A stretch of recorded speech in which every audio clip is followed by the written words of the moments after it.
Howdy folks, welcome to Bullish on Farming. Today's June 14th and moving the girls.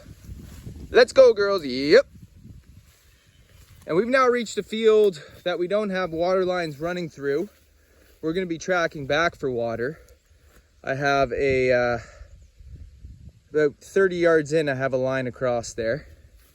And the water tub is about halfway through this field. About halfway to that tree line there. Come on girls, yep. And our cows are grazing this farm for the first time this year. So, a lot of the fields that we're moving into, they haven't moved into yet. Once they do multiple laps, get in the routine, they sense which fields they're moving through, and that move feels natural for them. But I've moved them into new fields, and fields come all in different shapes and sizes. And because they're not familiar with that field yet, they may not know that there's a wire in the field about 30 yards, like the one I have up here. And so, I was finding with that spring fever, moving them out to the first fields, I was getting ahead of myself because I wanted to move the cows quick.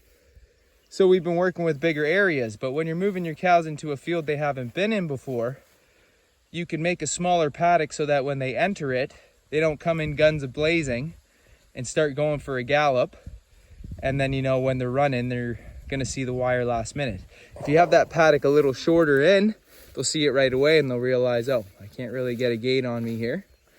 And so they'll enter more cautiously. So about 30 yards into this field, that's what we did. And it's going to work out to be a good amount for about 18 hours. And then I'm going to come in tomorrow around 2-3 p.m. because that's when I'll have time. And then I'll put another line ahead of there. And yeah, we're about 75% through the way the farm, and we want to be finishing our first lap by the end of June. And so, we turned out May 1st, but we really didn't start rotating until May 17th. Up until then, we were doing a total graze of our pig field. And it was great to have the cows on calving in May. And we still have 4 calves to pop out yet. But this field is pretty good. It's actually one of our weaker fields. A lot of the stuff's just at about 10 to 12 inches. Cool seasons are about, elbow to shoulder height. And we're working with it. By tightening the paddocks down smaller, but not necessarily moving slower, you're able to put more pressure on your cows, but you got to move them more frequently. So that's more like 2-a-day moves, which is what we're keeping up with, 12 to 18 hours. Tomorrow I get back from the market. It's going to work out 18 hours from now, maybe just shy of that. But moving in 12-hour windows right now is working good. We started out with a day to day and a half paddocks, and that was before, the grass had gone to head. So now we're just adapting, but we're not worrying about the grass going to seed head because even at this state, the cows are going to eat it. And there's many times that I see the cows eating it, and I've even showed it in videos. And when you tighten up the paddocks, they'll do that. And there's a cow right over there who's munching seed head right now, that heifer. So yeah, for the second and third lap, I'd love to extend our water line out to at least this tree line. So that field past there gets complete rest.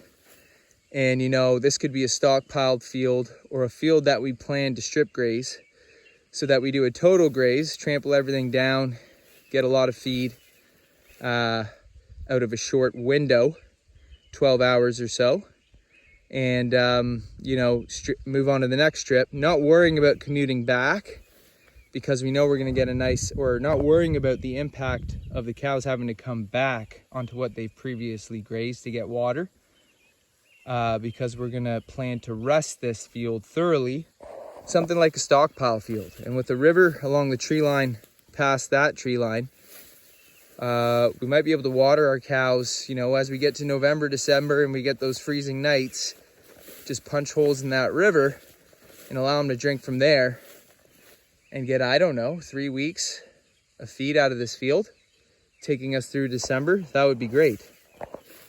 So I debated actually strip grazing this field, but we still got 30% of the farm to get through, 25 to 30%. And I still want to touch those fields before July, so we're not going to strip graze this. We're going to have that opportunity next time with longer rest periods. And